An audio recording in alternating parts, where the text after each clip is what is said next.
It was early one Saturday morning in Minab, a town in southern Iran. The school week was just starting, but a missile strike changed absolutely everything. So we're going to break down exactly what happened, look at the completely conflicting stories that popped up, and see how investigators are trying to piece together the truth. This is the number we're dealing with, 175 people killed. And we're talking about children, mostly young girls, just 7 to 12 years old, sitting in their classrooms. It's an absolutely devastating, almost unimaginable loss of life. And in all that chaos, right after the attack, as parents were desperately searching for their kids, one parent said this. Words like these, they just cut right through the noise. It's a heartbreaking reminder that behind all the numbers and the headlines, these are real families, real children whose lives were just gone. Okay, so let's start with what we actually know for sure. Let's piece together the initial, verified evidence that came directly from the scene. Almost right away, these incredibly graphic videos started making the rounds online. For journalists, the very first job was to verify them, and they did. They confirmed these weren't old videos, they weren't from some other conflict. No, they showed the immediate, horrific reality of what happened at that specific school at that exact time. So as these horrifying images started to spread around the world, a whole different kind of battle kicked off online. This was a fight to control the story, to control the narrative of what happened, and crucially, who was to blame. And boom, just like that, two completely opposite stories take hold. On one side, the Iranian government immediately points the finger at Israel. But then a really powerful counter-story starts gaining traction, saying this wasn't an outside attack at all. The claim was that it was a tragic mistake, a failed rocket launch by Iran's own Islamic Revolutionary Guard Corps, the IRGC. As you can imagine, this created just total confusion. So where did that second story even come from? Well, investigators started digging, and they traced the claim, the one that said Iran's government had taken responsibility, not to any official state media, but to a Telegram channel, one that's linked to a pro-monarchy political group. And that's a really crucial detail for understanding how this information or misinformation was spreading. And this really gets to the heart of the problem, doesn't it? When you're dealing with an internet blackout on the ground and this absolute storm of disinformation online, how on earth do you figure out what actually happened?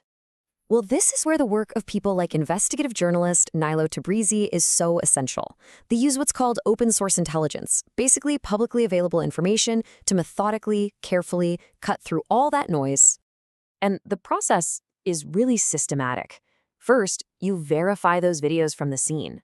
Then, you use clues in those videos to pinpoint the school's exact location on a map. From there, you can pull up satellite imagery, not just from today, but from years ago, to really test the claims that people are making about the site. And looking at those satellite maps revealed something really important. The school was, in fact, right next to an IRGC Navy barracks. So that immediately brings up a huge question. Could this all have been a horrible accident? A case of mistaken targeting? This is where historical satellite data becomes so incredibly powerful. By looking back in time, investigators could see that, yeah, maybe the school was once part of the base, but it had been completely walled off and separated since at least 2016. It was its own distinct civilian place. But here's the real smoking gun. For years, the school's walls were covered in these brightly painted murals.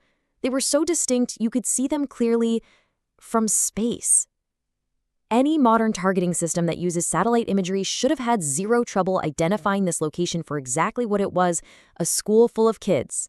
So, okay, the open source evidence pretty clearly shuts down the idea that this was some kind of legitimate military target. But finding out who actually pulled the trigger, well, that's another challenge entirely, and it's one we're seeing more and more in modern conflicts.